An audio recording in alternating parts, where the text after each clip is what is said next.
En fait, aujourd'hui, la Chambre d'accusation devait s'appuyer sur plusieurs points. D'abord sur une demande de liberté provisoire de 25 personnes, 26 personnes plutôt, qui sont en détention depuis un temps assez long. Depuis janvier 2018, ces personnes sont en détention, ne sont pas libérées et apparemment les actes d'investigation qui devaient être faits n'ont pas été faits correctement et convenablement.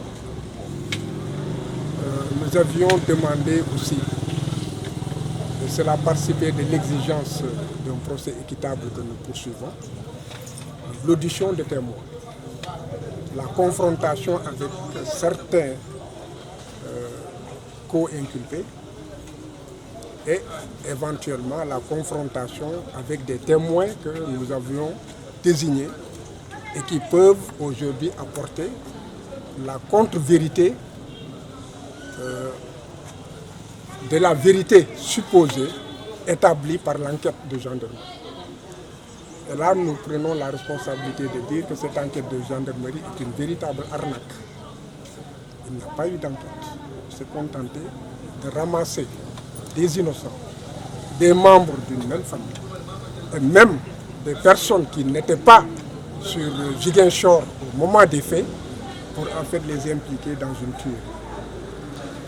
Donc les exigences du procès équitable fait que nous avions demandé au juge d'instruction de procéder à des actes d'investigation pouvant établir le mensonge, tous les mensonges qui se trouvaient dans le procès-verbal d'enquête de gendarmerie.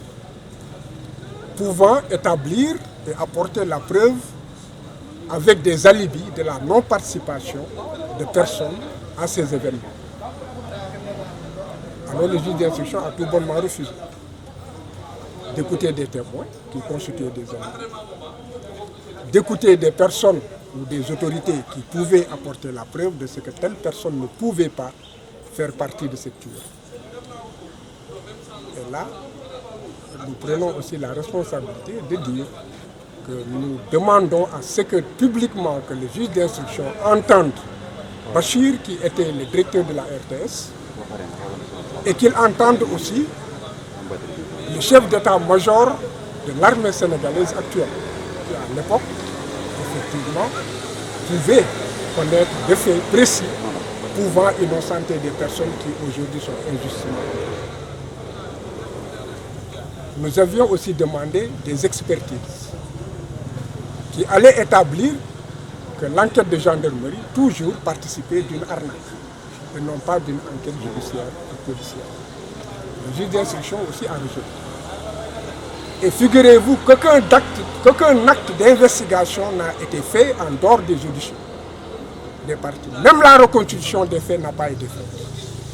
Là aussi, c'est une exigence du procès équitable que l'on fasse une reconstitution des faits et que, effectivement, des éléments qu'il considère comme étant des éléments de preuve puissent être confortés ou ne pas être confortés par, effectivement, cette reconstitution des faits. Donc, il faut que l'opinion publique nationale et internationale sache que l'histoire de la Casamance ne peut pas être résolue avec simplement, résumé plutôt, avec le MFDC. On a tendance, tout ce qui se passe, on dit c'est le MFDC. Et on renvoie à ce mouvement des forces démocratiques de la Casamance.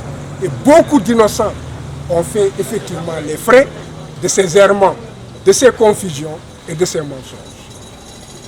Donc, je dis formellement, que sur toutes ces personnes qui sont accusées, en tout cas les 26 personnes que je défends, sur 29 ou 30,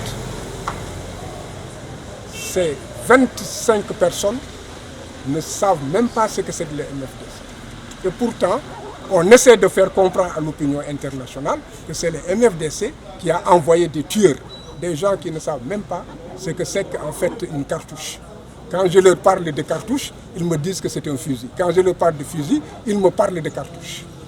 Donc, il est temps que notre police judiciaire ou en tout cas les enquêtes de police et de gendarmerie, fassent l'objet effectivement de vérification par les juges d'instruction. Et cela, c'est la loi. L'article 72 du Code de procédure pénale dit que les éléments de l'information doivent être, les éléments recueillis par les officiers de police judiciaire doivent être vérifiés par les juges d'instruction. Mais les juges d'instruction ne vérifient rien du tout. Ils vous apportent dans une salle climatisée, ils vous posent des questions, ils ne vérifient aucun élément. Donc les actes d'investigation que nous avons demandés, n'est-ce pas, pour la manifestation de la vérité, ne peuvent pas être refusés par le juge d'instruction. Voilà pourquoi nous avions saisi la chambre d'accusation. Maintenant, la chambre d'accusation, nous avions demandé, la chambre d'accusation n'a pas joint toutes les procédures.